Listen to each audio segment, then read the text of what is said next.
안녕하세요. BMW 성수전시장의 김남중 팀장입니다. 이번 영상은 풀체인지 7 시리즈입니다. 이 차량 같은 경우는 다음 주에 출고가 예정돼 있는 차량이고요. 7 시리즈 정규 패키지와는 다른 출시 후 초창기에만 생산이 되는 런치 패키지입니다. 정규 패키지와 다른 점은 인디비주얼 그란루소 인테리어 트림이고요. 풀 레더 메리노 시트가 추가됐고 21인치 건메탈 그레이 휠, 바월스 앤 윌킨슨 다이아몬드 서라운드 사운드가 추가되어서 정규 패키지보다 1,700만 원 정도의 가격이 상승하는 차량이고요. 영상을 찍도록 허락해 주신 박 고객님 감사합니다. 제가 지난주에도 7 시리즈 740i 디자인표 정규 패키지 모델을 출고를 했습니다. 그 유튜버 하시는 오토소닉스 그분께 출고를 해드렸는데요. 그분은 이제 사업장에서 차의 본넷부터 앞좌석, 그다음에 뒷좌석 하나하나 살펴보고 만져보고 작동시켜보고 하고 느낀 점이 있습니다. 요번에 BMW에서 풀체인지 7 시리즈를 굉장히 심혈을 기울여서 만들지 않았나. 하나하나 지금 이 영상으로 어떤 그런 모습들을 다 담아낼 수 없다는 게 조금 아쉬울 것 같고요. 그 출고해주신 오토소닉스의 고 대표님 감사합니다. 사업 번창하셔서 더 많은 출고 부탁드리겠습니다. 7 시리즈 7번째 7 시리즈 모델인데요. 제가 BMW에 근무하는 동안에는 3번째 모델입니다. 이게 7 시리즈 풀체인지처럼 느껴지지 않고 7 시리즈보다 더 상위 등급의 모델이 첫 출시한 모델처럼 느껴지죠. 역대급 디자인, 그 다음에 엄청 커진 사이즈, 엄청난 옵션, 거기에 재원까지. 기존의 S클래스보다 한 단계 아래라는 평가들이 좀 있었지만 제 개인적인 생각으로는 이 차량이 나옴으로써 S클래스를 한 단계 밑으로 밀어내지 않았나 그런 생각이 들 정도의 차량입니다. 우선 재원을 보시면 일단 한국에 출시한 모델은 두 가지이고요. 740i 휘발유 모델, 그 다음에 i760 순수 전기차 모델. 그래서 오늘은 740i 모델을 살펴볼 예정이고요. 엔진 같은 경우는 트윈 파워 터보 직렬 6기통 3000cc, 미션은 스텝트로닉 스포츠 자동 8단 미션. 그렇게 두 가지가 물리는 조합이 저희 거의 전 차종에 이미 수년 전부터 들어간 검증이 이미 끝난 그 파워트레인이고요. 그렇게 두 개가 물려서 381마력, 그 다음에 55토크, 제로백 5.4, 그리고 이 차량도 48V 마일드 하이브리드가 적용이 되었습니다. 그래서 그 48V 마일드 하이브리드 관련 정보는 제 채널의 기존의 X7 영상에 제가 간략하게 설명을 해드렸으니까 그 영상을 참고하시면 좋을 것 같고요. 한 가지 눈에 띄는 재원이 있습니다. 바로 연비인데요. 이런 대형 세단을 논하면서 무슨 연비를 논하냐 이런 분들이 간혹 계시긴 하지만 좋은 건 좋은 거니까 연비가 조금이라도 좋으면 어찌됐든 같은 스펙에서 조금이라도 좋으면 좋은 거이지 않겠습니까? 이 차량의 연비가 무려 10.7이 나옵니다. 공인 복합 연비가 10.7. 이 차량의 무게가 2200kg가 좀 넘는데요. 요번에 풀체인지한 그랜저 2500cc 모델이 11.4입니다. 연비가 거의 비슷한 수준이죠. 근데 그 차량의 무게가 1620kg 정도, 그러니까 무게 차이가 무려 600kg의 차이가 나는데 연비가 비슷한 수준이다? 이거는 엄청난 기술력의 결과물이라고 보실 수가 있습니다. 사이즈 같은 경우도 기존 대비 전장 15cm, 폭 5cm, 전고 7cm. 저희가 이제 차들이 풀체인지에서 나오면 조금씩 커져 나오기 마련인데 약간 제가 좀 의아한 점이 있어요. 차가 왜 이렇게 크게 나왔지? 라고 일단 제가 의문을 품었었는데 이 의문이 약간은 해결이 된 유튜브 채널이 있었습니다. 모트라인이라고. 그 채널에 보시면 7 시리즈 리뷰 영상이 있는데요. 모드게러지라는 성남에 있는 자동차 정비 업체에서 거기에 근무하시는 아마 테크니션 분이신 것 같은데 그분을 모셔놓고 이제 본넷을 열어서 엔진룸, 그 다음에 리프트에 올려서 하체를 살펴보면서 이런 말씀을 하시더라고요. 본인은 누구보다 롤스로이스 차량을 많이 만져봤다라고 하신 분이거든요. 근데 그분께서 이렇게 말씀을 하셨습니다. 롤스로이스 고스트와 똑같다. 저도 그 영상을 보고 차량이 롤스로이스의 어떤 뭐 플랫폼까지 공유하는지는 제가 정확히는 모르겠습니다. 하지만 롤스로이스의 어떤 하체라던가 이 엔진룸 안에 이제 부품의 배치라던가 이런 거를 롤스로이스와 똑같이 만들기 위해서 사이즈를 좀 키웠구나라고 제 개인적인 생각은 그렇게 생각이 들고요. 그러니까 실질적으로 이 옆 라인 실루엣이라던가 이 차 크기가 저도 이 롤스로이스 고스트를 좀 연상을 했었거든요. 그래서 그 영상을 보고 약간의 궁금증이 좀 해결이 됐습니다. 하나하나 최대한 한번 살펴보겠습니다. 일단 전면부 디자인부터 보시면 이 모델은 디자인 퓨어 엑설런스 DP 모델이고요.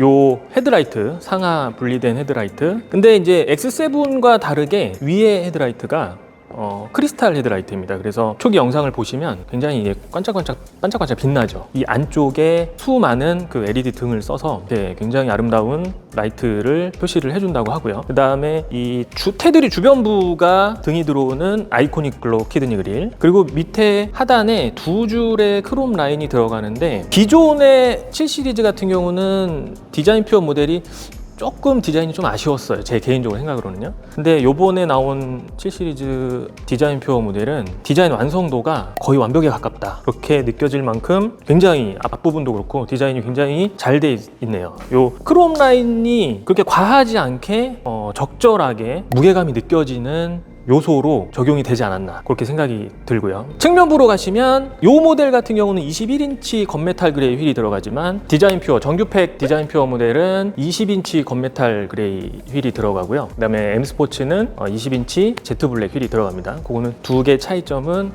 삽입된 사진을 보시면 알 것 같고요. 이 건메탈 그레이 20인치 디자인 퓨어 휠이 이 사진에서 보시는, 영상에서 보시는 거와는 다르게 실제로 보시면 굉장히 적절한 디자인을 하고 있지 않나, 이 차량에 굉장히 적절한 디자인을 하고 있지 않나라고 느껴지고, 영상하고 실제로 보시는 거하고는 조금은 다릅니다. 훨씬 더 이쁘고요. 옆 라인에도 보시면 이제 크롬 라인이 밑으로 한 줄 들어가는데 이 굵기 또한 그렇게 과하지 않고 굉장히 적절하게 들어갔다고 생각이 들고, 사이드 미러 밑부터 윈도우까지 들어가는 요 크롬 라인, 그리고 뒤에 리어 디퓨저 쪽에도 위쪽에 크롬, 그 다음에 아래쪽에 크롬. 그래서 전체적으로 상하의 크롬의 밸런스를 좀 줌으로써 굉장히 고급스럽게 느껴지는 디자인을 한 것 같고요. 그 다음에 도어 손잡이가 없어졌죠. 도어 손잡이가 없어지고 손잡이 버튼이 안쪽으로 들어가고, 그 다음에 오토매틱 도어가 적용이 돼서 버튼 하나로 도어를 열고 닫고 하실 수도 있고, 도어가 열리면서 아랫부분에 있는 센서에 의해서 물체가 감지되면 그 전까지만 열리는 굉장히 편리한 도어가 들어갔고요. 그 다음에 옆쪽에 보시면 여기에 이런 패턴들이 요 리어라이트 뒤쪽에도 패턴이 들어가고 안쪽에 어떤 시트에도 이런 패턴이 들어갑니다. 그래서 이런 디자인적인 어떤 그 고급스러움의 동질감 느낌? 그런 걸 주기 위해서 이런 패턴을 좀 쓴 것 같고요. 이런 패턴의 느낌이죠. 그리고 후면 디자인을 보시면 하단부에 크롬 라인, 그 다음에 상단부에 리어 램프에도 크롬 라인이 들어가는, 크롬이 굉장히 적절하게 들어가지 않았나. 그리고 이 라이트 디자인이 고급차로 갈수록 가늘어지면서 좀 더 강렬한 인상, 좀 그런 느낌을 주지 않나.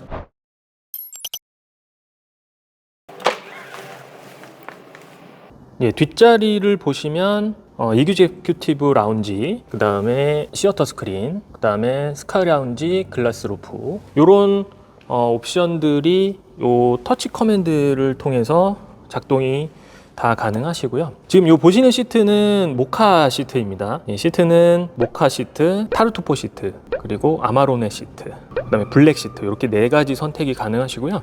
요 시트의 쿠션이 굉장히 부드러워졌습니다. 그러니까 이전 차량은 시트도 약간 좀 올라와 있어서 조금 자세도 불편했고요. 그 다음에 시트가 좀 하드했었거든요. 근데 요번 차량 같은 경우는 굉장히 부드러워졌고, 요런 또 패턴들이 차 곳곳에 있는 요런 패턴들, 고급스러움을 한층 더 올려주고 있는 것 같습니다. 그리고 요번에 그 바월슨 윌킨슨 서라운드 사운드가 적용이 됐는데요. 음질이 굉장히 좋아졌습니다.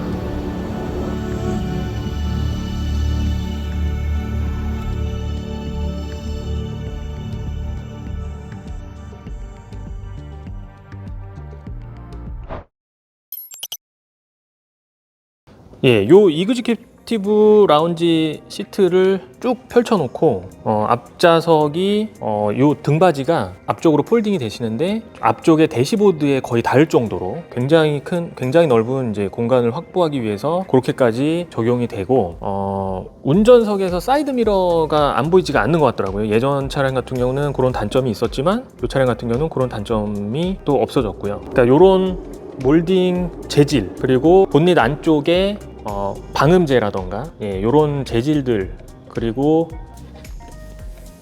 이렇게 손잡이도 가죽으로 마감을 했고요. 이런 부분들 하나하나가 차가 굉장히 심혈을 기울여서 만들었다, 그런 생각이 듭니다. 뒷자리에서 이그제큐티브 시트를 펼쳐놓고 바벌슨 윌킨슨 서라운드 사운드를 통한 뭐 영화 감상이라던가 음악 감상, 생각만 해도 굉장히 황홀할 것 같습니다.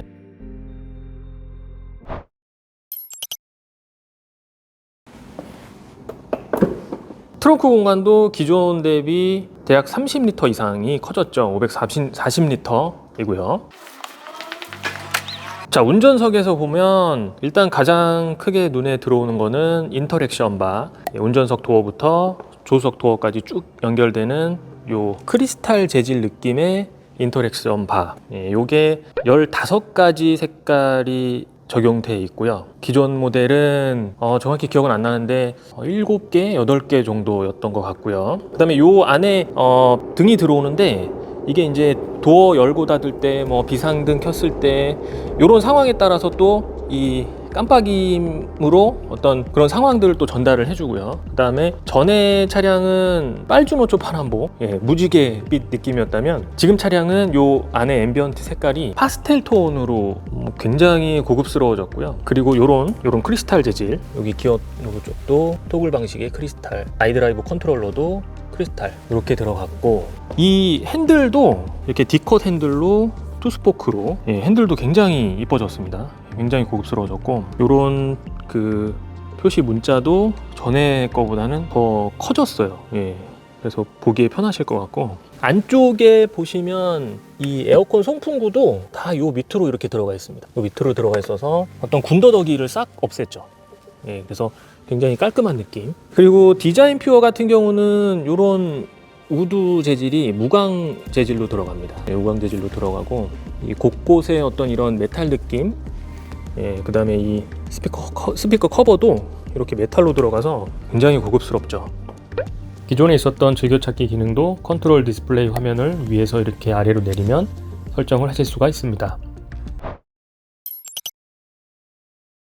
그 밖에 주행을 하면서 굉장히 도움을 줄 수 있는 추가가 된 옵션들이 있습니다. 가변식 스포츠 스티어링 휠, 저속에서는 핸들이 가볍고 고속에서는 핸들이 좀 묵직해지고, 그 다음에 어댑티브 에어 서스펜션, 인테그랄 액티브 스티어링, 액티브 롤 스테빌라이저, 그 다음에 이그제큐티브 드라이브 프로, 요런 주행에 도움을 주는 굉장히 고급 옵션들이 거의 다 들어갔다고 보시면 됩니다. 그래서 주행 느낌도 기존에 대비 아마 많이 올라갔을 거라고 제가 예상이 되고요. 이 엔진 그 배기음 같은 경우도 굉장히 무게감이 느껴지는 배기음, 부드러우면서도 약간의 으르렁거리는 그런 소음이 조금은, 근데 뭐 거의 7 시리즈 다운 배기음이구나, 그런 느낌을 드실 수가 있고요.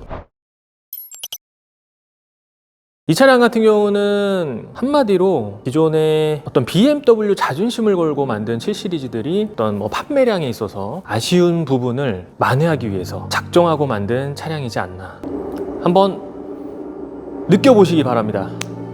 봐주셔서 감사합니다.